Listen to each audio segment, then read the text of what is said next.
बात इंतहाई गौर तलब है, गौर करने वाली है। ये नुक्ता इंतहाई गौर करने वाला है। देखें, आपको पता है बार बार ये बात कही गई कि रब क्या है? रब अलगनी है। रब क्या है? रब अलगनी है। अलगनी मतलब क्या है? मतलब ये है रब फकीर नहीं, यानी मोहताज नहीं है। रब अपना काम खुद करता है। रब अपना काम खुद करता है। मैं एक छोटी सी मिसाल आपके सामने रखता हूं। मिसाल के तौर पर एक बादशाह हो, एक बादशाह तो बादशाह जो है, क्या किसी भी मामले में किसी फकीर के आगे हाथ फैलाएगा? बिल्कुल नहीं। फकीर के आगे बादशाह का हाथ फैलाना क्या बादशाह के लिए गैरत से मरने का मकाम नहीं है? जी बिल्कुल। या मिसाल के तौर पर अगर कोई फकीर हो, कोई 2 टके का शख्स हो, वो शहर में डिंडोरा पीट दे, जी मैंने बादशाह का काम किया, मैं बादशाह का, मैंने फलां काम किया, मैंने बादशाह का फलां काम किया, क्या बादशाह को खुशी होगी? नहीं, उसे गुस्सा आएगा। ऐसा ही है ना? जी बिल्कुल। कोई अगर कोई 2 टके का ये कहे जी बादशाह मेरा मोहताज है, ऐसा ही है ना? गुस्सा आएगा या नहीं आएगा? बिल्कुल आएगा। मैं आपसे सवाल करता हूं कि रब के मुकाबले पर ये जो इंसान है, इंसान की बात हो रही, इंसान, ठीक है, इसकी अहमियत और हैसियत क्या है? कुछ भी नहीं। कुछ भी नहीं। क्या रब अपने किसी भी काम के लिए इंसान के आगे हाथ फैलाएगा? सवाल ही नहीं पैदा होता, नामुमकिनात में से। क्या ये रब की गैरत ग्वारा खाएगी? बिल्कुल नहीं। तौहीन नहीं है रब की, नंबर 1। नंबर 2, क्या कोई इंसान ऐसा दावा करे, बेशक अपने अमल से करे, कि रब मेरा मोहताज है, तो मुझे बताएं क्या रब जो है उसको खुशी होगी? बिल्कुल नहीं होगी। नहीं। ये बात क्यों की है? ये बात इसलिए की है, सबसे पहली बात तो यह है कि वो लोग जो रब को जानते ही नहीं, रब को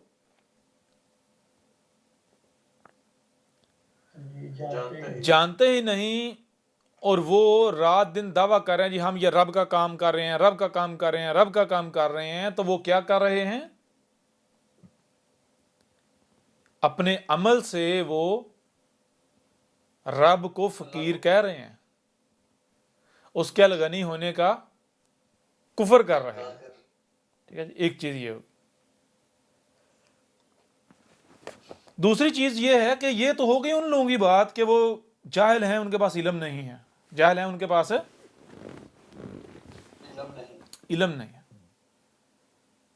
लेकिन यहां कोई आता है, रब के भेजे हुए के पास आता है, रब के पास आता है, और उसके ऊपर हर लिहाज से खोल खोल कर वाजे कर दिया जाता है कि रब क्या है? अलगनी है। रब क्या है? अलगनी है। रब क्या है? अलगनी है। उसके ऊपर हर लिहाज से खोल खोल कर वाजे किया जाता है, और इसके बावजूद वो नहीं मानता, बल्कि अपने अमल से वहीं का वहीं खड़ा रहता है,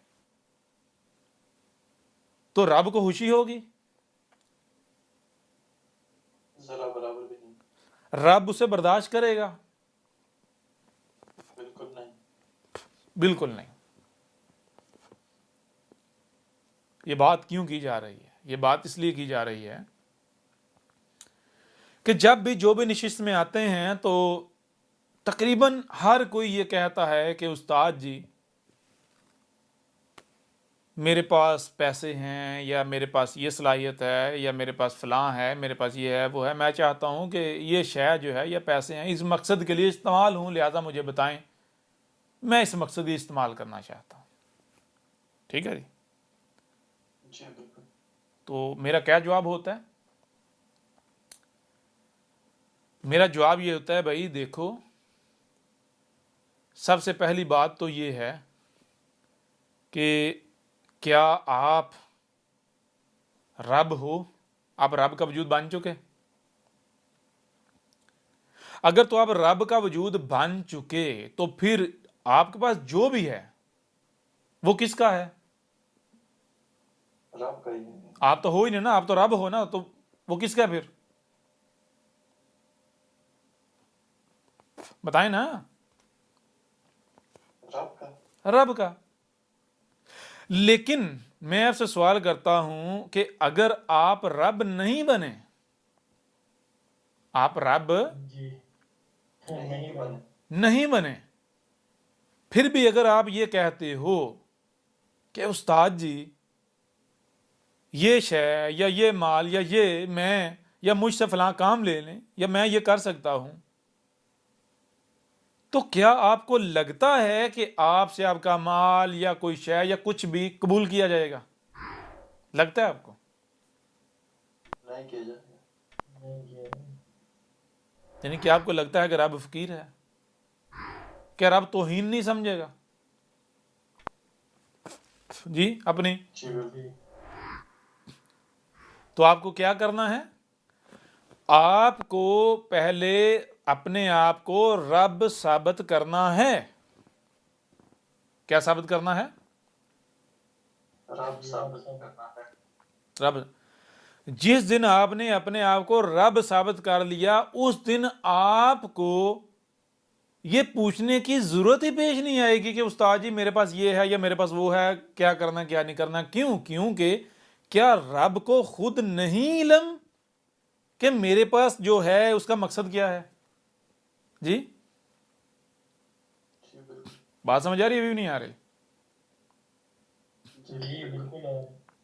ठीक है, एक बात ये हो गई। दूसरी बात ये कि हर किसी को कहा, हर किसी को,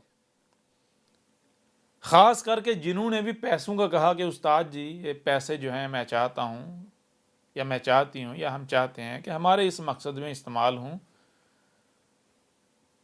तो जो बात पहले की, सबसे पहले ये बात की।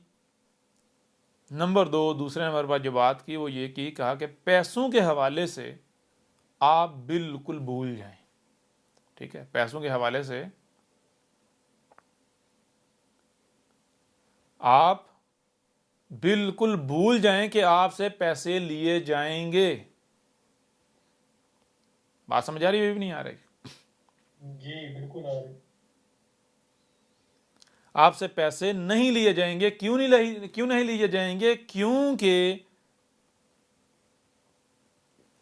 पहली चीज ये है कि आप अपने आप को अभी तक रब साबित नहीं किया। दूसरी चीज यह है कि आप अपने आप को रब साबित कर भी देते हैं, फिर भी नहीं लिए जाएंगे। क्यों नहीं लिए जाएंगे? उसकी वजह यह है कि भाई ये जो सिस्टम चल रहा है, जो दावत चल रही है, इसमें आपके पैसों की जरूरत है ही नहीं।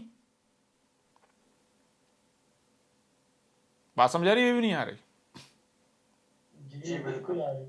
अच्छी तरह क्लियर हो गई। जरूरत है ही नहीं। क्यों?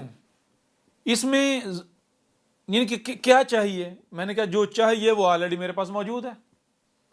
कैमरे चाहिए वो मौजूद है, कंप्यूटर चाहिए वो एक नहीं दो मौजूद हैं, जो जो कुछ भी चाहिए सारे का सारा मौजूद है। वीडियो बनाने के ऊपर कोई पैसे नहीं लगते। हाँ ये है कि यूं समझें पाकिस्तानी जो है वो 400-500 रुपए के सेल यूज होते हैं, मेरे लिए कोई मसला ही नहीं है जी। तो कोई ऐसा खर्चा है ही नहीं कि जो मैं जनाब आपसे पैसे लेके तो मैं इस नाम पर लेके तो मैं यहां पर जो रखूं, या जी बिल्कुल सवाल ही पैदा नहीं होता। बहरहाल इसके अलावा जो बताया जाता वो ये बताया जाता, कहा जाता भाई देखें कि एक और चीज़ कही जाती है, वो ये कही जाती है कि उस्ताद जी वो बहुत सारे बहनें हैं, बहुत सारे भाई हैं, उनको ज़रूरत होगी, उनको दिलवा दें या उनको दे दें। यहां भी कहा जाता है नहीं। क्या जवाब आता है? नहीं। नहीं। उसकी क्या वजह है?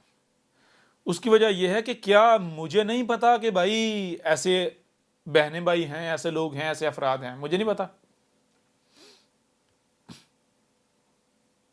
है। पता ये नहीं ये पता? आपको पता है? पता है ना। जी जब मुझे पता है, इसके बावजूद मैं आपको अगर नहीं कह रहा तो क्यों नहीं कह रहा? कोई ना कोई वजह तो होगी ना। जी बिल्कुल। और वो वजह क्या है? वो वजह यह है, गौर करने वाली बात है मेरे प्यारे भाइयों। अगर कोई इस दावत को मानता है और सख्तियां उसके ऊपर आती हैं, पहली बात, इसको इस दावत को मानने से सख्तियां नहीं आती, बल्कि ख्वाहिशात की इत्बा करने से सख्तियां आती हैं। लेकिन बिलफर्ज मान लिया जी, लाइल्मी की वजह से ख्वाहिशात की इत्बा हुई, जिसकी वजह से सख्तियां आ गई, ठीक है ना। अब अगर सख्तियां आती हैं तो वो सख्ती अगर ऐसे दूर हो जाए जैसे कि आई ही नहीं, तो पता कैसे चलेगा कि ये कहां खड़े हैं, ये वाकयातन अपने दावे में सच्चे हैं या झूठे हैं जी। जी बिल्कुल। सिर्फ जबान से ये नहीं कहना कि हम जो है ये हक है, इसको तस्लीम करने वाले हैं, बल्कि अपने अमल से साबित भी होना है, साबित भी करना है। बात समझ आ रही है भी नहीं आ रही? जी बिल्कुल। अगर कोई जबान से ये दावा करता है तो सख्ती आती है तो अपनी ख्वाहिशात की तबाह में आएगी, और जब सख्ती आती है तो फिर उसने बर्दाश्त करना है। क्या करना है? सब्र करना है। अब ये उसके ऊपर इम्तिहान है। होता क्या है? होता यह है कि भाई आपसे पैसे लेके ये आपको कहा जाता है जी वहां फलां को पैसे भेज दें। अब अगर आप भेज देते हैं, नतीजा क्या निकलता है जनाब? वो परेशानी सख्ती खत्म। ऐन मुमकिन है कि भाई अगर पैसे ना भेजे जाते, वो परेशानी सख्ती ना दूर की जाती, और वो बंदा जो है वो फिर जाता, वो जो उसकी असल हकीकत है उसे ज़ाहिर कर बैठता। लिहाजा आपने जानबूझ के उसका निफाक जो है फिर उसके ऊपर पर्दा डाल दिया। बात समझ आ रही है भी नहीं आ रही? जी बिल्कुल। या नहीं क्लियर हो रहा? बिल्कुल बात से होगी। हाँ, अलबत्ता ये बात अलग है कि पहले कोई यानी ख्वाहिशात की तबाह करता है, सख्ती आती है और फिर वो सख्ती में डट जाता है, सब्र करता है, अपने आप को अल मोमिन साबित कर देता है। हाँ, उसके बाद उसकी नुसरत की जाएगी। यानी सबसे पहली बात यह है कि कोई भी जबान से यह दावा करता है कि मैं अल मोमिन हूं, मैं ए मेरे रब, मैं तेरा अब्द हूं, मैं तेरी गुलामी करने वाला हूं, गुलामी कर रहा हूं, तो रब सिर्फ जबान पर यकीन नहीं करेगा, जबान से कहने से नहीं मान लेगा, बल्कि उसको अपने इस बात को अपने अमल से साबित भी करना है। जिस दिन उसने अपने आप को अल मोमिन साबित कर दिया, जिसने उसने उसने अपने आप को अल मोमिन साबित कर दिया, यानी रब का वजूद साबित कर दिया, तो उस दिन, उसके बाद वो रब का वजूद है। फिर रब, मुझे ये बताएं, क्या रब लापरवाह है? रब अपने वजूद से लापरवाह हो जाएगा, बेफिक्र हो जाएगा? जी नहीं, फिर वो जाने रब जाने। भाई मुझे ये बताएं, मैं आपसे सवाल करता हूं, गौर करें, सवाल करता हूं कि आपके वजूद के अंदर हाथ हैं, पांव हैं, या आपके वजूद के जो आज़ा हैं, आपका जो वजूद है, आपसे बढ़कर किसी दूसरे को आपके वजूद की फिक्र हो सकती है? जी नहीं, किसी को नहीं हो सकती। किसी को नहीं हो सकती। तो मुझे ये बताएं, जब आप अपने आप को रब का वजूद बना देते हैं, अपने आप को रब का वजूद बना देते हैं, तो फिर मुझे ये बताएं, क्या रब अपने वजूद से गाफिल हो जाएगा, या रब से बढ़कर किसी को रब के वजूद की फिक्र हो सकती है? किसी को नहीं हो सकती। बताएं ना। जी, रब के अलावा किसी को नहीं हो सकती।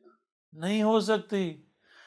तो चीज यह है कि जो ढट जाते हैं, अपने आप को रब का वजूद साबित कर देते हैं, अपने आप को रब का वजूद साबित कर देते हैं, तो फिर उनके साथ दुश्मनी, रब के साथ दुश्मनी। इसी के हवाले से आज से 14 सदिया कबल मोहम्मद ने भी कहा था, जिसको ये कहते हैं कि जो भी अल्लाह के औलिया से दुश्मनी करता है, यहां तक कि अगर दिल में भी उनके खिलाफ कोई बुग़्ज़ रखे, तो अल्लाह जो है ऐसे शख्स या ऐसे लोगों के खिलाफ ऐलान जंग करता है। औलिया अल्लाह का मतलब क्या है? औलिया वली की जमा, वली किसे कहते हैं? वली वला से, वला किसे कहते हैं? मावनतकार को। मावनतकार किसे कहते हैं जी? औलिया अल्लाह, रब के मकसदो मिशन में उसके मावनतकार।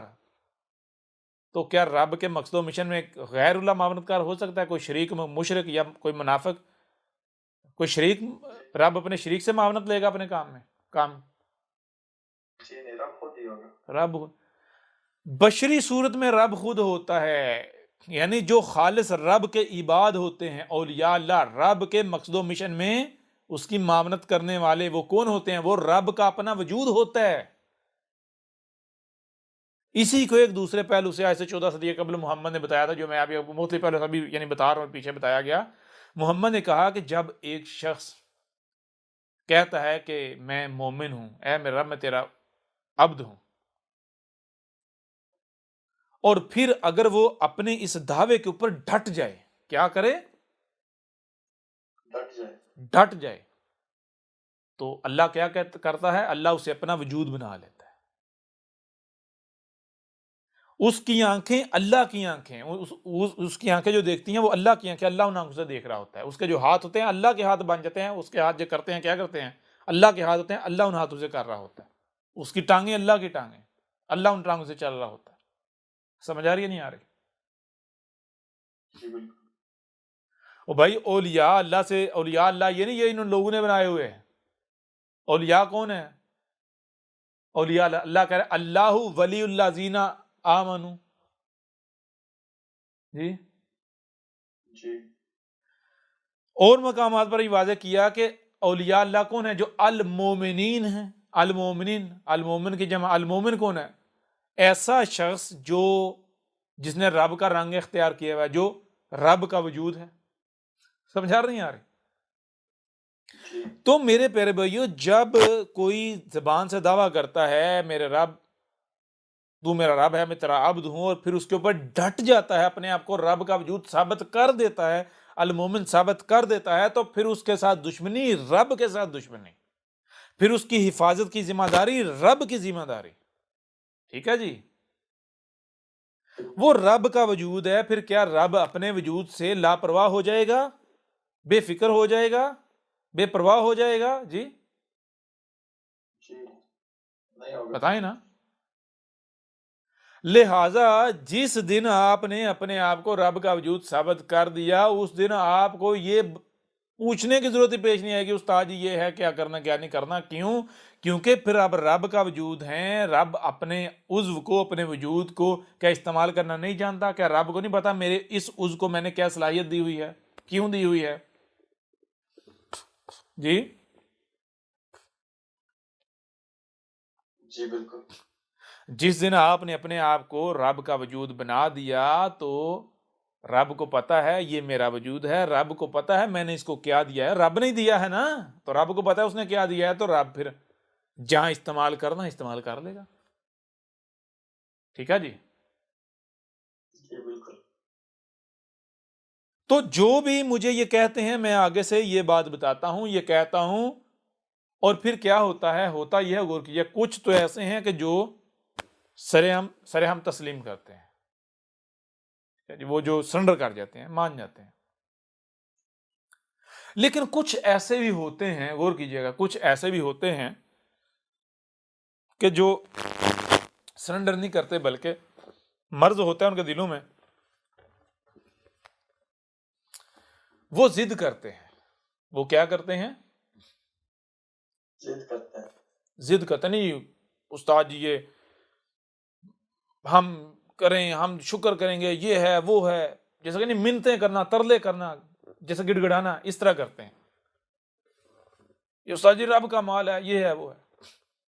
पता होता है ये क्या है, इनके अंदर निफाक है, लेकिन बार बार वाजे करने के बावजूद भी वो क्या करते हैं?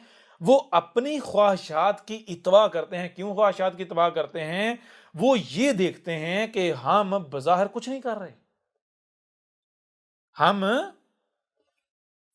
बज़ाहिर कुछ नहीं कर रहे। बज़ाहिर, तो वो दुनिया को सामने रख के वो फैसला करते हैं कि भाई अगर किसी कोई लीडर है या कोई शख्स है, कोई बड़ी शख्सियत, उसके अगर करीब होना है तो कैसे करीब हुआ जाता है, उसका चहीता कैसे बना जाता है?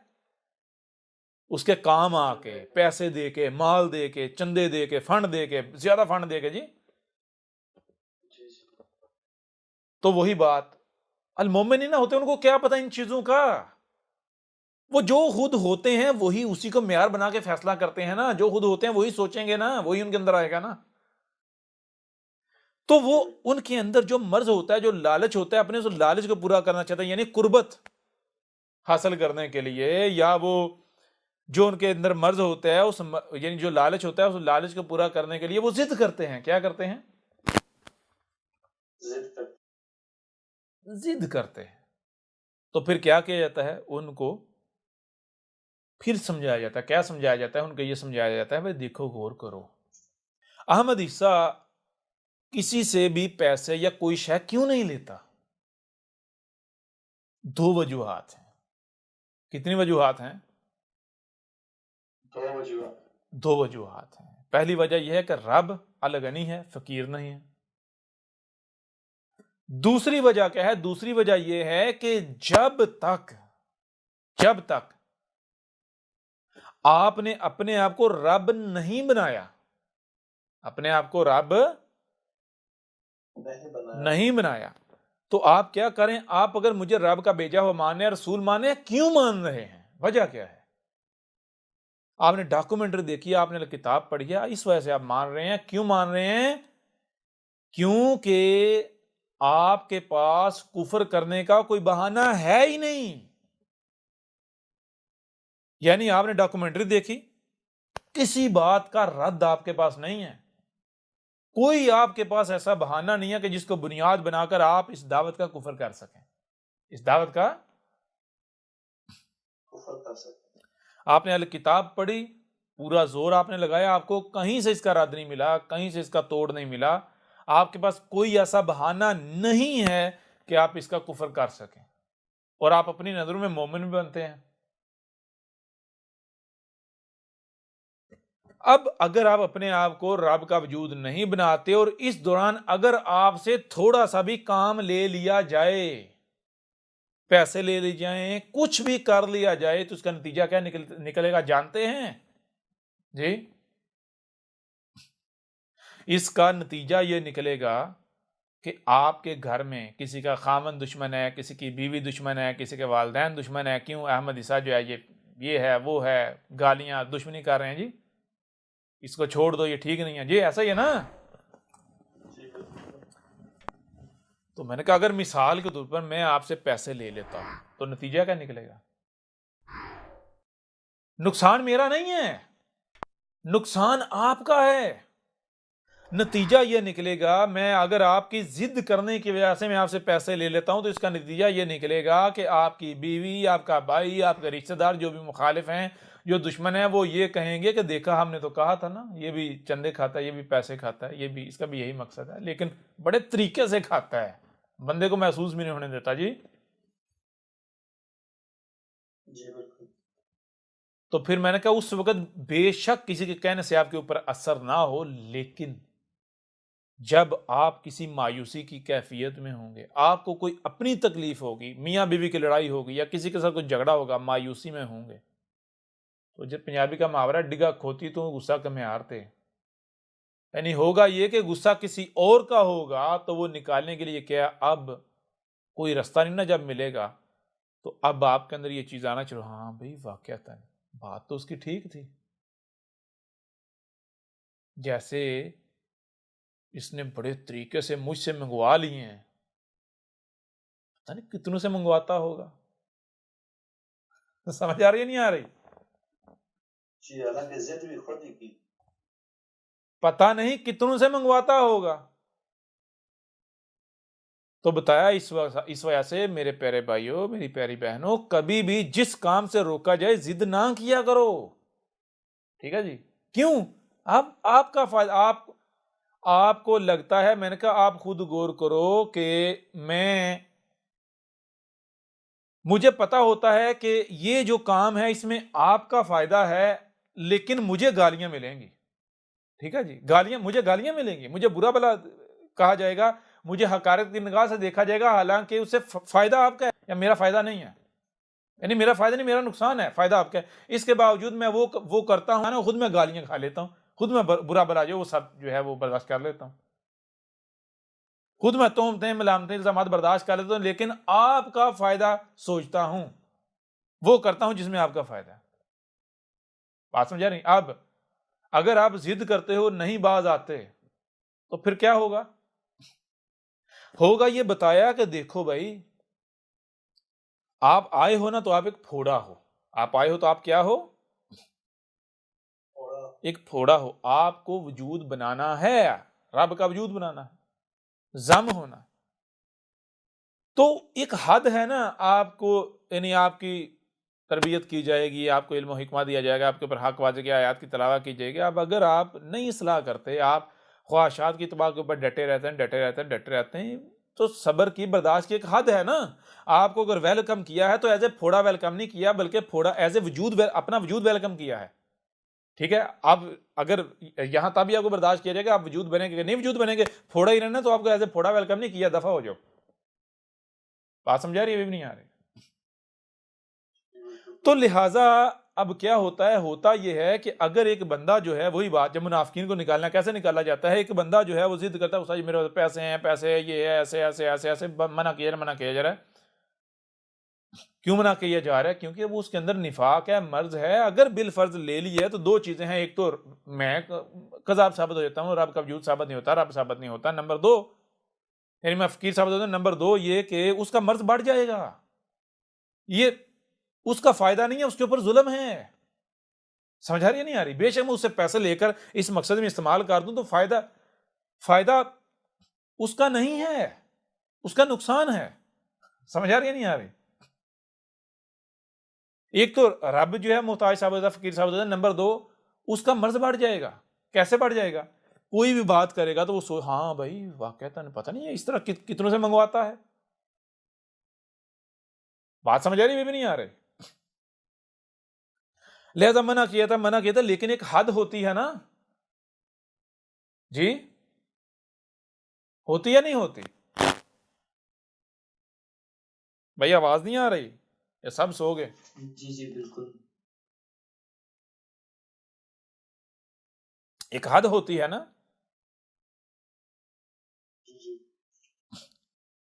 अब अगर वो जो शख्स है वो फोड़े का फोड़ा ही रहता है और जिद करता है, जी मुझसे ले लें, मुझसे ले लें, मुझसे ले लें, मुझसे जिद करता है, तो मुझे बताएं अब क्या किया जाएगा? रब को क्या करना चाहिए?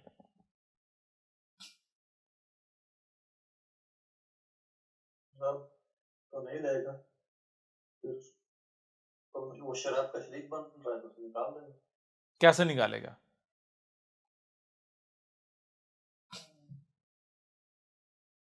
मेरे पर भी रब जो है ना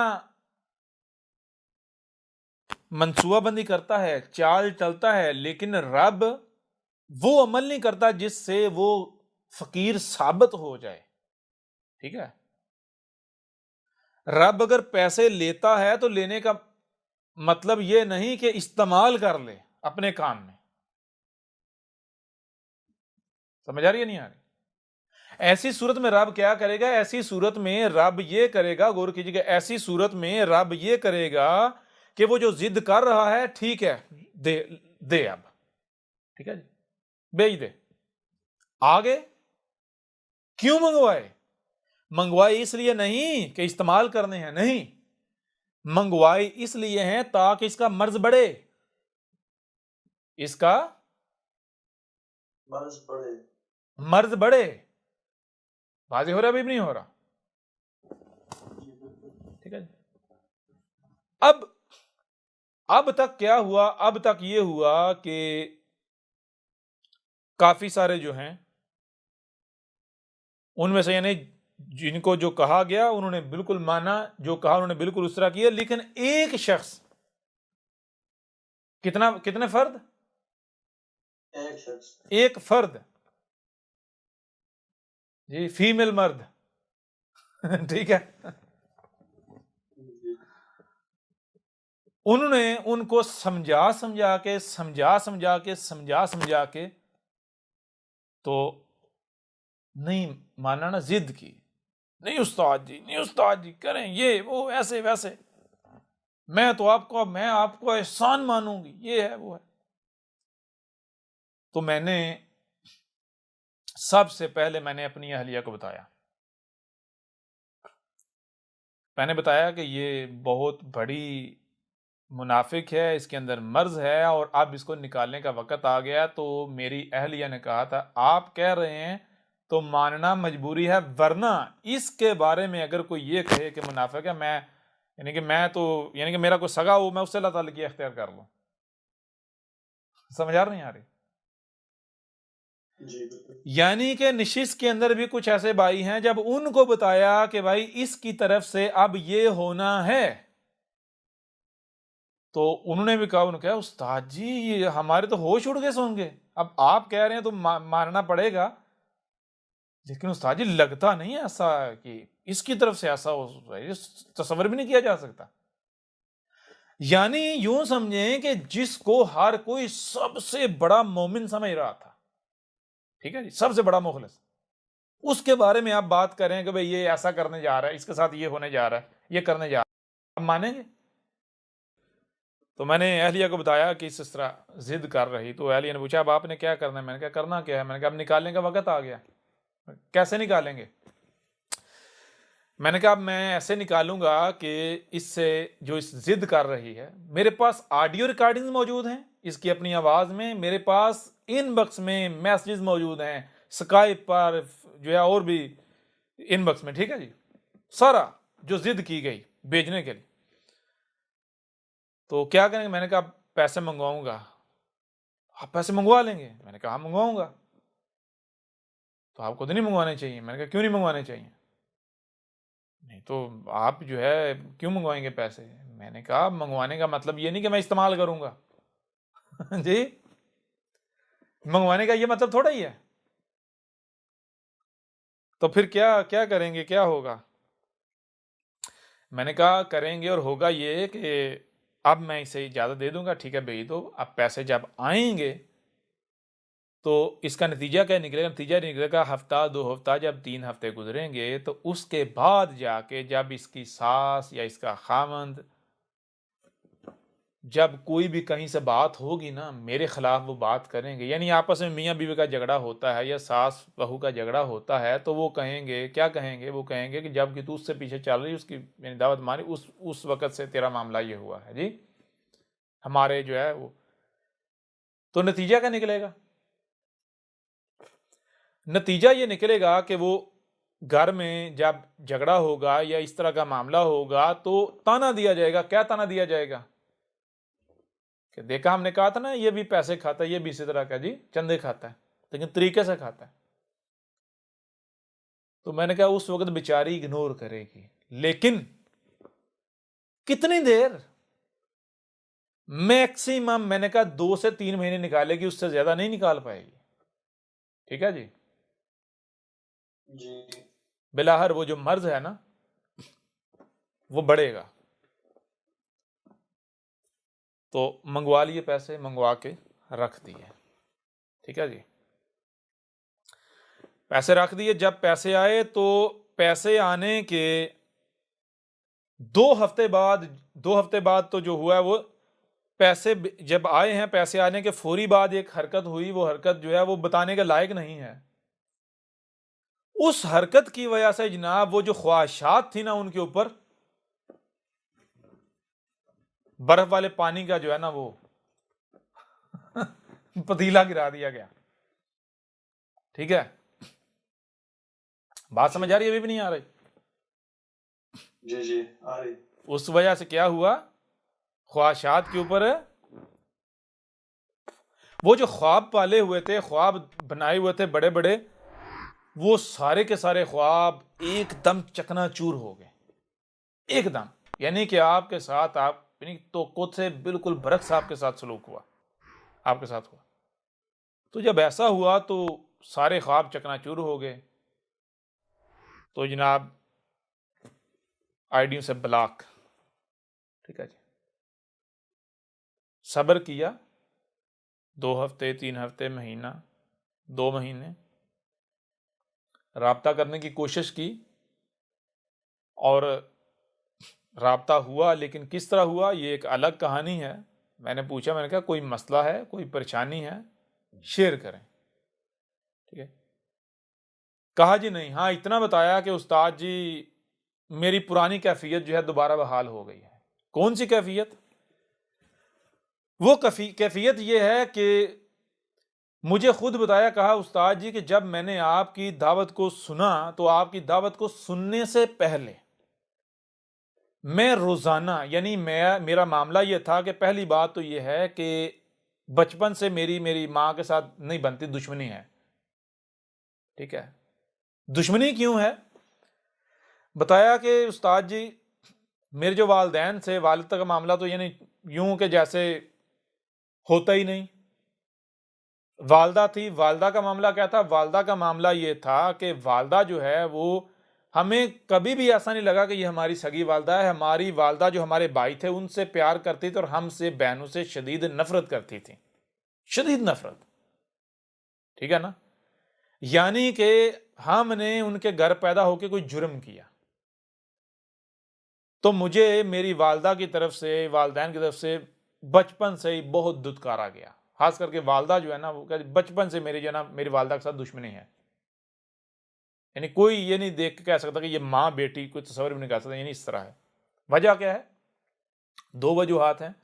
उनमें से एक वजह जो आपको बताई, एक वजह यह है कि हमारी जो वालदा हैं उन्होंने बचपन से हमारे साथ क्या सलूक किया, हमें इतना मारती थी, इतना मारती थी जिसकी इंतहा नहीं। नंबर 2, खाना भी अगर जब सर्व करना है तो हमारी आंखों के सामने हमारे भाइयों को अच्छा खाना देना है, हमसे ज्यादा देना है, और यूं समझे उनका छोड़ा हुआ हमें देना, और जिससे हम बमुश्किल जिंदा रह सकें। यानी इस तरह हमारी सगी मां हमारे साथ करती थी। ठीक है। तो बताया उस्ताद जी मैं इस वजह से, मैं उस्ताद जी डिप्रेशन की मरीज हो चुकी हुई थी। यानी कि मेरा मामला ये था। फिर जब मैं यानी कि बड़ी हुई, जवान हुई, तो फिर मेरी शादी भी मेरी माँ ने ही की। क्यों की? मेरी माँ ने पैसा देखते हुए, यानी मेरी ख्वाहिशात, मेरी चाहत के बरअक्स सिर्फ पैसा, दुनिया देखते हुए मेरी शादी कर दी। ठीक है जी। मैं नहीं चाहती थी, जहां मेरी शादी उस्ताद जी हुई, मेरी चाहत नहीं थी, ये मैंने अपनी माँ की वजह से कर ली। ठीक है। तो भी क्यों कर ली? वो शादी इस वजह से कर ली कि मैंने सोचा चलो इस बहाने शुक्र है मां से जान तो छूटेगी ना। समझ आ रही नहीं आ रही? जी बिल्कुल। इससे दूर तो हो जाऊंगी। शादी कर ली, शादी कर ली, बच्चे हो गए। तो बताया उस्ताद जी कि आपकी जब मैंने दावत सुनी, आपकी दावत सुनने से पहले मेरा मामला ये था कि कभी तो मेरा दिल करता मैं खुदकुशी कर लूं, कभी कभी मेरा दिल करता कि मैं अपने बच्चों को कत्ल कर दूं, कभी कभी मेरा दिल करता मैं यानी सब कुछ तोड़ फोड़ दूं। और उस्ताद जी मैं एक एक दिन में 20-20, 22-22 टैबलेट लेती थी। 3 घंटे बाद मैं 3-4 टैबलेट लेती थी, जिससे मैं थोड़ा दिन तो मैं ठीक रहता था, उसके बाद फिर बिगड़ जाता था। और इसी वजह से मुझे कहा, क्या कहा? कहा उस्ताद जी इस वक्त दुनिया में अगर मुझे सबसे कोई अजीज शय है तो वो कौन सी है? वो कौन है जिसके लिए मैं सब कुछ कुर्बान कर सकती हूं? वो आप हैं। और उस्ताद जी मैं कभी कभी बहुत डरती हूं, बहुत डरती हूं। किस वजह से मैं उस्ताद जी इस वजह से डरती हूं कि कहीं मैं आपकी दुश्मन ना बन जाऊं। क्यों? क्योंकि उस्ताद जी मेरा मामला यह है कि मैं बगैर किसी वजह से किसी की भी दुश्मन बन जाती हूं, और ऐसी दुश्मन बन जाती हूं कि जानी दुश्मन बन जाती हूं। ठीक है जी। मुझे पता नहीं क्या हो जाता है। अगर मैं एक बार किसी की दुश्मन बन जाऊं तो यानी कि मेरा दिल करता है फिर मैं उसको मार ही दूं, मेरे सामने हो मैं उसको मार, जूते जूते मार मार के मार दूं। ठीक है जी। बात समझ आ रही नहीं? तो मैं उस्ताद जी डरती हूँ। और क्या एक बार कहा कि उस्ताद जी मैं तो अल्लाह से दुआएं मांगती हूँ कि अल्लाह अगर उस्ताद जी के बारे में मेरे दिल में ऐसा कुछ आए भी तो उससे पहले मुझे मौत दे देना। क्यों? इस वजह से कि उस्ताद जी जब मैंने आपकी दावत सुनी और मैंने आपकी हलाल तैयब जो किताब है वो पढ़ी, मैंने उस पर अमल किया, तो मेरी तमाम की तमाम दवाइयां छूट गई, मेरा ज़हनी तवाज़ुन ठीक हो गया, मैं नॉर्मल हो गई। जिंदगी में पहली बार मैंने अपने आप को आज़ाद महसूस किया, आज़ाद परिंदे की तरह महसूस किया। ठीक है जी? क्या महसूस किया? आजाद परिंदे की तरह महसूस किया। आज़ाद परिंदे की तरह महसूस किया। ठीक है? तो फिर बच्चों के बारे में मुझसे आए रोज पूछना, उस्ताद जी ये जो बच्चों को हमने जो है वो जो वैक्सीनेशन करवाई हुई है, मैं रोती हूँ कि मैं आप बच्चों के साथ मैंने जुल्म किया, इनको कैसे प्योरीफाई किया जाए। तो बताया भाई परेशानी में जब गलती हो गई, गलती का एहसास हो गया, उसकी इस्लाह करो, बात खत्म। इसमें रोने वाली कौन सी बात है? ये तो ड्रामे हैं। अगर गलती का एहसास होता है तो उसकी इस्लाह करनी चाहिए, ना कि आप आंसू बहा के, तो आंसू बहाएंगे तो वो जो आपके जज्बात हैं वो सारे बह जाएंगे बाद में, फिर आप वैसे के वैसे। ठीक है जी? बहरहाल तो जैसे जैसे वक्त गुजरता गया उस्ताद जी अब बच्चे भी मेरे ठीक हैं, वरना वो भी दवाइयों पे थे। मैं भी ठीक हुआ, मैं कोई टैबलेट नहीं, कुछ भी लेती, बिल्कुल मैं सही हो गई हूँ। ये है वो है, ऐसे है वैसे है। अपनी बहन को भी लेकर आई एक दो बार नशिस्त में इसमें। उस्ताद जी मेरी बहन भी जो है वो सुन रही है, वो भी गवाही दे रही है, ये है वो है। अच्छा, इस तरह होते होते वही चीज़ जो फिर वो जो पैसों वाला जब बाद में हुआ तो क्या नतीजा निकला कि वो जो बाद में 2 महीने बाद राबता हुआ था तो क्या बताया मुझे? क्या उस्ताद जी वही मेरी पुरानी कैफियत फिर बहाल हो गई। रोने वाली शक्ल बना के, उस्ताद जी अल्लाह की कसम मैं दिन में 22 टैबलेट्स ले रही हूँ, मेरे 3 घंटे नहीं गुजरते मेरा दिल करता है मैं यानी कि खुदकुशी कर लूँ, मैं बच्चों को मार दूँ, ये है वो है, यानी इस तरह मेरा ना अपने ऊपर जो है ना वो। और फिर मजे की बात यह है कि उससे कुछ दिन पहले मुझे मैसेज भी किया था। ठीक है? जी। उस मैसेज में भी ये बात की हुई। बहरहाल तो मैंने फिर कहा, मैंने कहा कि मुझे आप ये बताएं कि जब आप सारा हक पता है, हर चीज पता है, और श्याम हर चीज करने के बावजूद आपने फिर ये हरकत की, ये टैबलेट्स जो है वो भी 20 तो आगे से कोई जवाब नहीं। हाँ एक जवाब आया, वो जवाब क्या है? वो जवाब ये है, उस्ताद जी मैंने तो खाना भी शराब जो है ना वो नॉर्मल कर दिया पहले के जैसा, यानी वो जो पहले खाती थी। ठीक है जी? जी। तो फिर मैंने यानी मैं अहलिया से मैंने जिक्र किया, मैंने कहा अब अनकरीब नतीजे रिजल्ट आने वाला है। जब मैंने ये बात बताई तो हैरान परेशानी अहलिया भी, यानी आपने यानी उस वक्त बता दिया जब किसी के वहम गुमान नहीं था, तो अब जब वो खुद ये बता रही है तो वही हो रहा है। मैंने कहा अपने ही, मैंने कहा खुद देखोगी। अच्छा जब ये हुआ फिर उसके बाद क्या हो? उसके बाद जनाब मैंने ऐसा किया, मैंने मैसेज किया कि जनाब आपके जो पैसे हैं आपकी, यानी मैं पैसे, मैंने कहा आपकी जो अमानत है वो कहीं इस्तेमाल नहीं हुई, वैसे की वैसी पड़ी हुई है, लिहाजा आप बताएं किस जरिए से आपको रिटर्न करनी है। हफ्ता गुजर गया, जवाब नहीं आया। हफ्ते बाद मैंने क्या किया, मैंने हफ्ते नहीं यानी गालिबन दूसरे तीसरे दिन बाद मैंने जो है वो ईमेल भी कर दी, ईमेल भी मैंने यही बात की। तो 3 हफ्ते तक जवाब नहीं आया, 3 हफ्ते बाद जवाब आया। तो वो जो जवाब आया बहरहाल वो बाद में मैं आपको सब कुछ दिखाऊंगा अभी।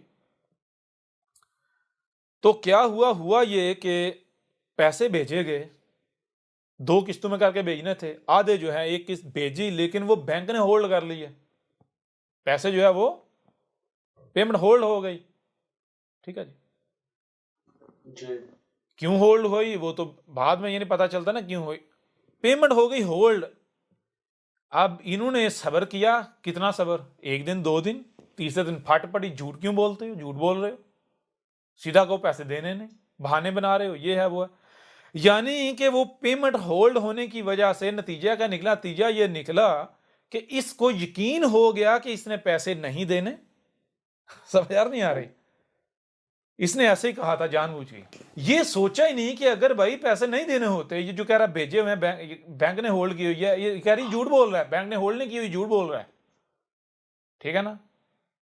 इन्हें कुछ हुआ ही इस तरह ना, तो मैं कुछ झूठ तो नहीं बोल रहा था, मेरे पास सारे सबूत मौजूद हैं। तो मैं तो सारे अलियत को बता रहा, मैंने कहा सारी रब की मनसूबाबंदी है। हालांकि पहुंच, मैंने कहा अगर बराह रास्त पहुंच जाते तो इसने जो है इसका अंदर है वो नहीं जाहिर करना, ये तो बहाना बना ये ना कि ये नहीं देना चाह रहा, ये है वो, हाँ वाकया तो नहीं, ये लालची है, ये है वो। जी, वो पेमेंट होल्ड हुई, ये 2 बार मसला बना इस तरह का। जब 2 बार मसला बना, दूसरी बार जब बना इस तरह का मसला, तो इसको यकीन हो गया कि इसने पैसे नहीं देने। ठीक है जी। हालांकि मसले की बात यह है, अगर भाई देने नहीं है तो मैं कहता, अगर मैं बाकी मुल्लाओं की तरह एक मुल्ला होता तो मिसाल आपने मुझे पैसे भेजे हुए हैं, आप पैसे भेज के राब्ता छोड़ गए मुझसे जी, तो मेरा दिमाग खराब, मैं आपको पीछे से कहूं भी आप ये आपकी अमानत है और आपने जब पैसे मुझे दिए, आपने हमेशा के लिए दिए हूं जी, तो मैं आपको पीछे से जनाब आपको मैसेज करूं काफी अरसे बाद कि आप जो अपने पैसे वापस ले लें जी। मौलवी मुल्ला इस तरह करते हैं। बहरा वो 2 बार पैसों में रुकावट बनी, उसका नतीजा ये निकला कि जनाब एक लंबी चौड़ी ईमेल आई। उस ईमेल के अंदर कुरान को गालियां, अल्लाह को गालियां, मोहम्मद को गालियां, हर रसूल को गालियां। ठीक है जी, हर रसूल को गालियां। ऐसी ऐसी बातें की गई, ऐसी ऐसी बातें की गई कि अगर वो सिर्फ ईमेल ही सामने ले आई जाए तो जो हो वो अलग बात है जी। लेकिन उस ईमेल को जो बंदा पढ़ ले वो कहेगा कि भाई ये कोई आला दर्जे का कोई ज़हनी मरीज शख्स है। ठीक है, यानी 2 लाइनें पीछे जो बात की जा रही है, अगली 2 लाइनों में अपनी उसी पिछली बात का रद्द कर दिया।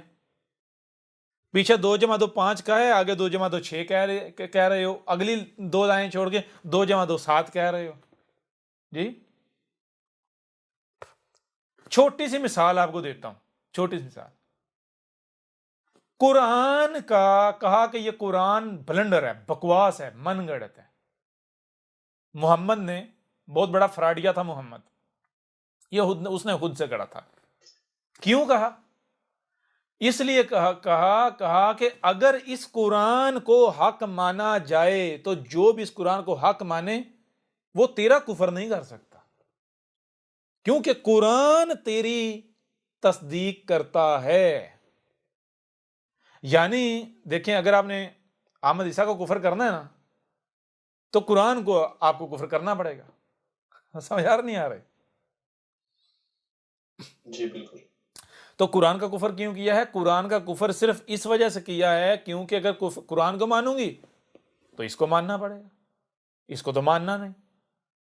अच्छा, ये इससे बढ़कर एक बात क्या कही? ये कही कि मुझे गालियां देते हुए कहा कि जिस कुरान के बलबोते पर तू रसूल बना फिरता है जी, जिस कुरान के बल पर तू रसूल बना फिरता है, क्या तुझे नहीं पता कि कुरान जो है वो हिफज का मुसहफ है? कुरान किसका मुसहफ है? हिफज का। और हिफज के बारे में तवातर के साथ अहादीस मौजूद हैं कि वो तेरी तरह बहुत बड़ा चोर था। समझ आई बात की नहीं आई? जी, ज़हनी मरीज़ा से पाला पड़ गया। कुरान किसका मुसहफ है? हिफज का मुसहफ है। यानी वो ये कह रही है कि कुरान हिफज, यानी वो कह रही हिफज एक शख्स था। हिफज कौन था? एक शख्स था, एक शख्स था। और ये कुरान उसकी वजह से आज तुम्हारे पास मौजूद है। अगर उसने ना लिखा होता, उसने आगे ना पहुंचाया होता, तो आज तुम्हारे पास ना कुरान होता, ना ही तुम इस कुरान के बल पर रसूल बने फिरते। तो ये कुरान किसका मुसहफ है? किसका लिखा हुआ है? किसकी वजह से आज पहुंचा है हम तक? हिफज की वजह से। हिफज कौन था? एक शख्स था, वो तेरी तरह बहुत बड़ा चोर था। और सिर्फ इतना नहीं कहा हिफज के बारे में तवातर के साथ अहादीस मौजूद हैं कि वो बहुत बड़ा चोर था। ठीक है जी। कुछ समझ आई भी नहीं आई? अपनी बातों की तरदीद कर लिया, हदीसों को मान रही है और कुरान को इनकार कर नहीं, हदीसों को मान ही छोड़े भाई, ये गौर करें, क्या कुरान किसी हिफज नामी शख्स का मुसहफ है लिखा हुआ है? जी नहीं। गधे की बच्ची को ये नहीं पता कि कुरान हिफज का मुसहफ का मतलब क्या है। कुरान हिफज का मुसहफ का मतलब ये है, हिफज का मतलब है कि जो सीना दर सीना चला आया। कुरान हिफज का मतलब है कि कुरान सीना दर सीना आगे मुंतकिल हुआ। हिफज रिकॉर्डिंग की सूरत में, जो सीनों में रिकॉर्ड किया, दिमागों में रिकॉर्ड किया। अभी समझ ही नहीं आई? जी जी आगे जी उस्ताद जी। कुरान हिफज का मुसहफ है का मतलब है कि कुरान हिफज की वजह से हम तक पहुंचा, हिफज की वजह से लिखा गया, हम तक पहुंचा।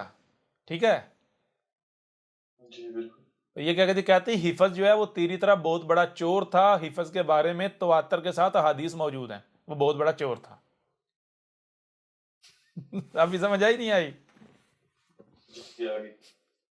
हिफज हिफज चोर था। और यहां तक नहीं, तवातर के साथ अहादीस मौजूद हैं।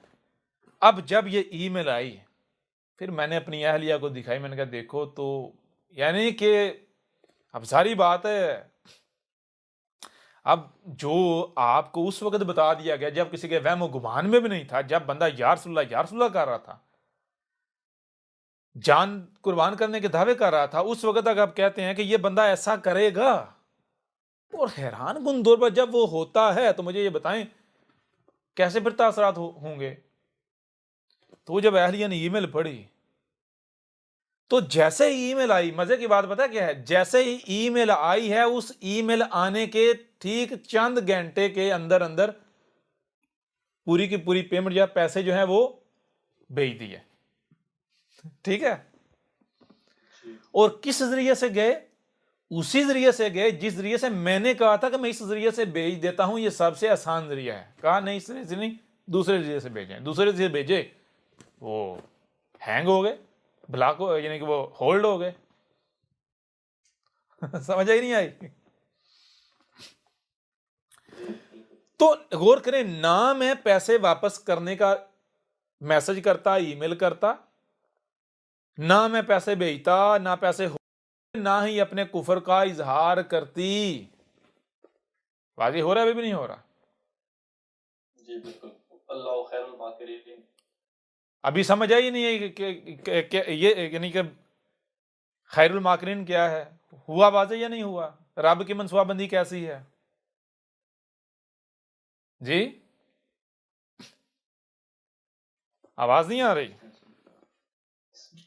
अच्छा, इससे बढ़कर एक और बात है, वो ये कि जब अहलिया ने ईमेल पढ़ी तो सबसे पहली बात अहलिया ने कही कि ये जो दूसरी है ना, जो उसकी बहन बनी हुई है, उसको बता दें, नहीं तो ये उसको भी अपने जैसा बना लेगी। तो मैंने उसी वक्त कहा, मैंने कहा अल्लाह की बंदी, अगर उसको बता दिया जाएगा तो इस वक्त उसको जो कहूंगा वो वैसे करेगी। असल में उसी के लिए तो ये सारा हुआ है जी। मैंने कहा ये हफ्ता दो हफ्ते तक ये चुप बैठेगी, आराम से बैठेगी, पैसों को एंजॉय करेगी। 2 हफ्ते बाद इसको तकलीफ होना शुरू हो जाएगी कि मेरे पैसे कबूल नहीं हुए, मुझे तो बिल्कुल ही धुतकार ही दिया गया। तो फिर इसका वो जो अंदर आग है ना, इबलीस, वो जागेगा। वो जब जागेगा तो सबसे पहले अपनी बहन से राब्ता करेगी। तो अपनी बहन को ये नहीं कहेगी कि पैसे वापस आ गए, बल्कि उसको मेरे खिलाफ भड़काने के लिए वन साइडेड स्टोरी सुनाएगी। समझ आई? ये भी नहीं आई? सिर्फ सेंडिंग के सबूत दिखाएगी, रिसीव होने के, वापसी रिटर्न के सबूत नहीं दिखाएगी। क्यों? क्योंकि इसे पता है अगर रिटर्न दिखा दूंगी तो वो मानेगी, वो बिदक जाएगी। और मैंने कहा ये तो उसके लिए इम्तिहान है। क्यों इम्तिहान है? मैंने फिर अपनी अहलिया को उसका इनबॉक्स दिखाया। जब मैंने इनबॉक्स दिखाया तो कहती हैं आपने तो उसे 1 साल पहले वार्निंग दी थी। तो मैंने कहा उसी वार्निंग, अब वक्त आ गया ना, समझ आ रही है नहीं आ रही, अब वक्त आ गया, आप उसे अपने आप को प्रूव करना है, मुझे गलत साबित करना है और खुद को सच्चा साबित करना है। क्यों? क्योंकि 1 साल पहले मैंने कहा था कि तू ये करेगी, मेरे साथ दुश्मनी करेगी, मुझे गालियां देगी, बकवास करेगी, सबसे बड़ी दुश्मन बनेगी, जो दुश्मन है उनसे बड़ी बनेगी। 1 साल पहले कहा था। वाजे हुआ अभी भी नहीं हुआ। जी बिल्कुल। तो मैंने कहा अगर उससे बता दूंगा, उसे पहले से पता होगा तो वो तो इसे ब्लॉक कर देगी, वो तो सब कुछ खत्म कर देगी। ठीक है, यही तो मैंने कहा, यही तो नहीं करना।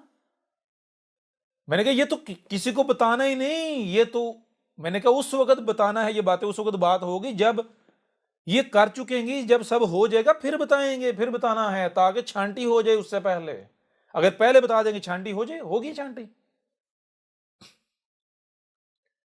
तो बताया आप जो कहे आप अल्लाह के रसूल हैं, आप अल्लाह के भेजे हुए हैं, आप हक हैं, जब खुद मारी मुझे अल्लाह ने बताया आप हक पर हैं, रिटन मौजूद है, सबूत मौजूद हैं, तो फिर अब मुझे ये बताएं कुरान क्या करे, सूरह कहफ में क्या है, जब एक बार दिलो दिमाग गवाही दे दें कि ये अब्दुल्ला है, अल्लाह का अब्द है, तो क्या फिर आप उसके ऊपर कोई शक, कोई शुबा कर सकते हैं? कोई शक तक भी कर सकते हैं?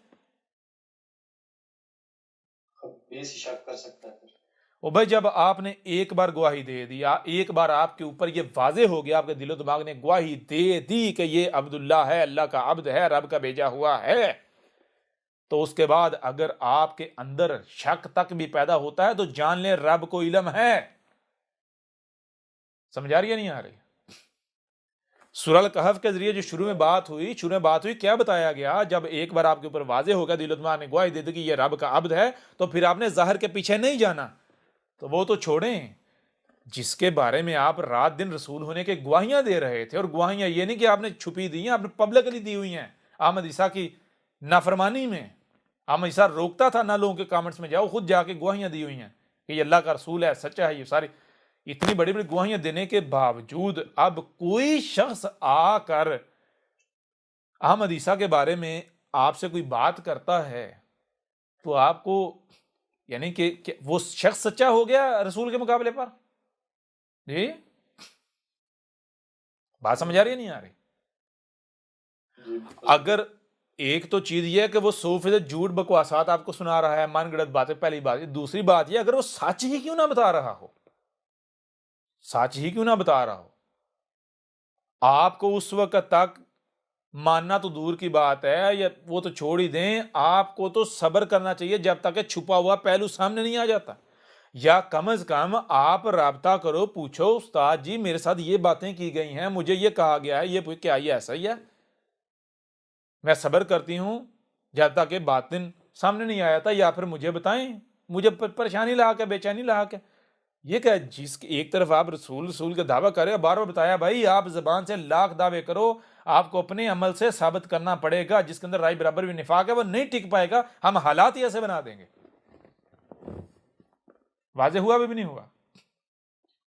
जी बिल्कुल हो गया। फिर इससे भी बढ़कर मजे की बात, इधर नशिस्त के अंदर किसी के वहमो गुमान में भी नहीं, नशिस्त में जनाब मौजूद हैं और फेक आईडी बनाकर तो मेरे खिलाफ बकवासात शुरू कर दी। नशिस्त में मौजूद हैं।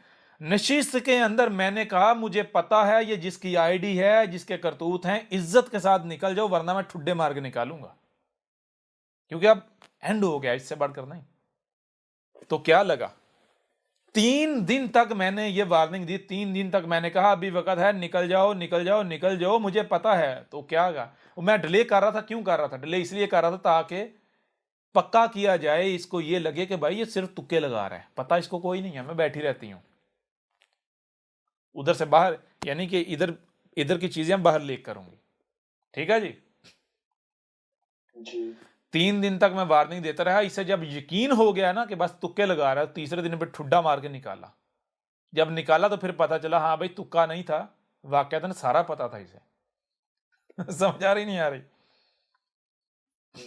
जी कौन सी फेक आईडी बना के क्या करना क्या नहीं, फिर ये समझना हम बड़े चालाक हैं, पता नहीं। लगे रहो, करो, खुल के करो। ये है रब की मनसूबाबंदी। बहरहाल ऐसे जितने भी हैं, एक बार ऐसा करें, अपने इनबॉक्स खोल के पढ़ें, देखें, फिर या की तरफा दूसरा पहलू भी देखें, सारी हकीकत सामने आ गई। और जहां तक बात है, कतन ये मत सोचें कि ये वापसी का दरवाजा जो है वो खोला जा रहा है, सवाल ही पैदा नहीं होता। अपने इनबॉक्स खोलेंगे, उनमें पता चल जाएगा, कहा होगा उस वक्त, कहा था भाई आखिरी मौका है, आखिरी मौका। जब आखिरी कहा था तो आखिरी कहा था, वापसी का कोई दरवाजा नहीं होगा, कोई दरवाजा नहीं वापसी का। ये पब्लिकली ये बात करना क्यों जरूरी थी या क्यों जरूरी है, ये क्यों की, ये इसलिए कि देखें, दो चीजें हैं। ये बातें ऐसा नहीं कि ये आज फर्स्ट टाइम हो रही हैं, नहीं, ये बहुत पीछे से होती हो रही हैं, लेकिन उनके लिए ये बातें थीं जो खवास होते हैं या खवास होने का दावा करते हैं। आज मामला ये है कि ऐसे बहुत सारे खवास ऐसे हैं जो नशिस्त में मौजूद नहीं हैं, जिन तक बात इस तरह पहुंचेगी, यानी पब्लिकली जब अपलोड करेंगे तो उन तक जो है ये बात पहुंचेगी, वो सुन पाएंगे। लिहाजा एक वजह है। दूसरी वजह यह है कि अब इसको पब्लिक करना इस वजह से पब्लिक किया जा रहा है क्योंकि अब पब्लिक करने का वक्त आ चुका है। ठीक है जी, जी बिल्कुल ठीक है ना। इस वजह से आप जो है इसको पब्लिक करने से किसी लिहाज से कुतराया नहीं जा रहा। ठीक है, ये चीज हो गई। फिर इसके अलावा यह वाजे किया जा रहा है कि देखें, गौर कीजिएगा, एक बंदा या एक गिरोह वो अहमद ईसा को अपना सबसे बड़ा दुश्मन डिक्लेयर करते हैं, और ऐसा दुश्मन डिक्लेयर करते हैं, वो कहते हैं जी हमें ये एक आंख नहीं बाता, हमें ये एक आंख नहीं बाता। वो गालियां देते हैं, बकवासात करते हैं, तोहमतें लगाते हैं, मलामतें करते हैं, बहुत कुछ करते हैं, बहुत कुछ करते हैं। अहमद ईसा को जलील करने के लिए बड़ी बड़ी मंसूबाबंदियां करते हैं, बड़ी बड़ी चालें चलते हैं। लेकिन गौर करने वाली बात यह है कि वो अहमद ईसा के खिलाफ कोई एक भी सबूत पेश नहीं कर पाते, या जो भी इल्जाम अहमद ईसा के ऊपर लगाते हैं उस इल्जाम को सच्चा साबित करने के लिए कोई एक भी सबूत पेश नहीं कर पाते। गौर करने वाली बात है भाई, ऐसा क्यों आखिर? मिसाल के तौर पर अहमद ईसा के ऊपर इल्जाम लगाया जाता है ये भी मौलवियों तरफ फंड खाता, चंदे खाता है। तो भाई सबसे पहली तो बात यह है कि जो भी इल्जाम लगाते हैं उन्हें सबसे पहले अपने गिरबान में झांकना चाहिए, उन्हें यह सोचना चाहिए, ये गौर करना चाहिए कि वो कौन सा दिन है जिस दिन अहमद ईसा ने मुझसे चंदा मांगा। क्या कभी हमें शक भी हुआ कि अहमद ईसा हमसे कुछ चंदा मांग रहा है? कहीं घुमा फिरा के, गोलमोल करके भी कहीं उसने चंदा मांगा? पराए रास्तों दूर की बात है जी,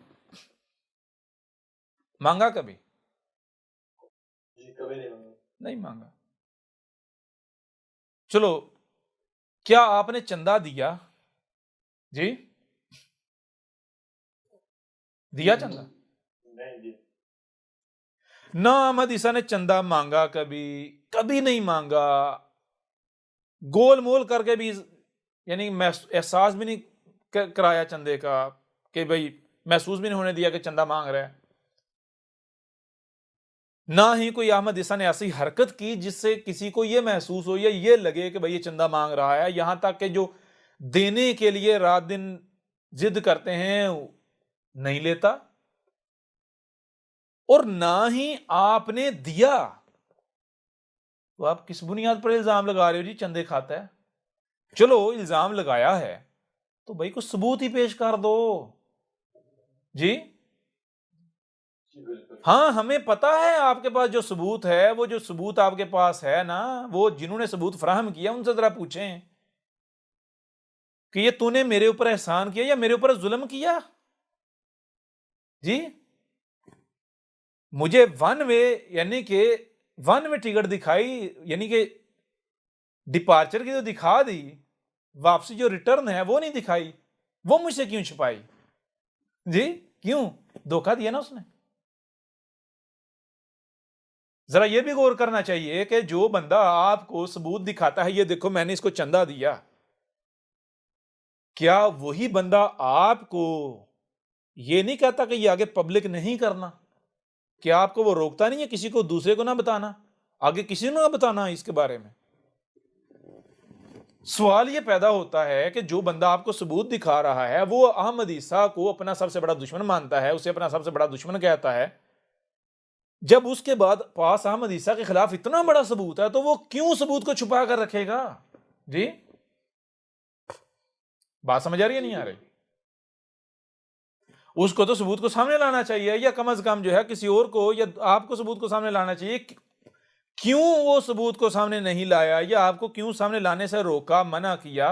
उसकी वजह ये है, उसको पता है कि अगर ये सबूत सामने आएगा तो दूसरी तरफ रिटर्न का भी आ जाएगा ना भाई, ये सिर्फ उधर नहीं गए थे, वापस भी चले गए थे, समझा? और फिर उनको ये भी खौफ है कि वो सिर्फ रिटर्न का सबूत नहीं आएगा बल्कि वो सारा कच्चा चिट्ठाएगा किस तरीके से रिटर्न आए। समझ आ रहे? कैसे रिटर्न गए? समझ आ रही? भी नहीं आ रही? जी बिल्कुल वाजे हो रहा है? अभी भी नहीं हो रहा? बिल्कुल क्रिस्टल क्लियर। किसको खौफ है, किसको खतरा है, कौन घबराता है? अहमद ईसा को कोई खौफ है, कोई खतरा है? ख्वाहिश है तुम लोगों की, अपनी एक की ख्वाहिश पूरी नहीं हो रही, वो दूसरे के पीछे, तीसरे के पीछे, चौथे के पीछे। जी गधे के बच्चों ने ये नहीं सोचना भाई, अगर ये पहली तो बात ये है कि भाई ये मेरे खिलाफ अगर ऐसी बात कर रही है या कर रहा है तो किसके खिलाफ मेरे साथ ये बात कर रही है? मेरे खिलाफ ये, मेरे साथ ये उसके खिलाफ बात कर रहा है जिसको मैं रसूल कहती हूँ, रब का रसूल। कई बार गवाही, पब्लिकली गवाही दे चुकी हुई है ये उसके खिलाफ मुझे ये चीजें बता रही है, ये बता रहा है, ऐसी बातें कर रही है या कर रहा है। क्या है ये सच हो सकता है? अगर सच हो भी तो क्या ये मुकम्मल सच हो सकता है? वो चलो कम से कम आपके अपने पास कोई बहाना, कोई कुछ ऐसा हो जिस बुनियाद पर आप कह सकें हाँ भाई वाकई ऐसा हो सकता है क्योंकि मेरे पास भी ऐसा कुछ है। जी अहमद ईसा कौन है? क्या आप अहमद ईसा को जानते हैं? अहमद ईसा वो है जिसने उन बातों पर से पर्दा उठाया है जिस पर आज हर कोई इख्तलाफ कर रहा है। हक और बातिल की पहचान अब इंतहाई आसान। आज ही अल किताब को डाउनलोड करें। मजीद वीडियोस के लिए अहमद ईसा के YouTube चैनल को विजिट करें और चैनल को सब्सक्राइब करना मत भूलिएगा।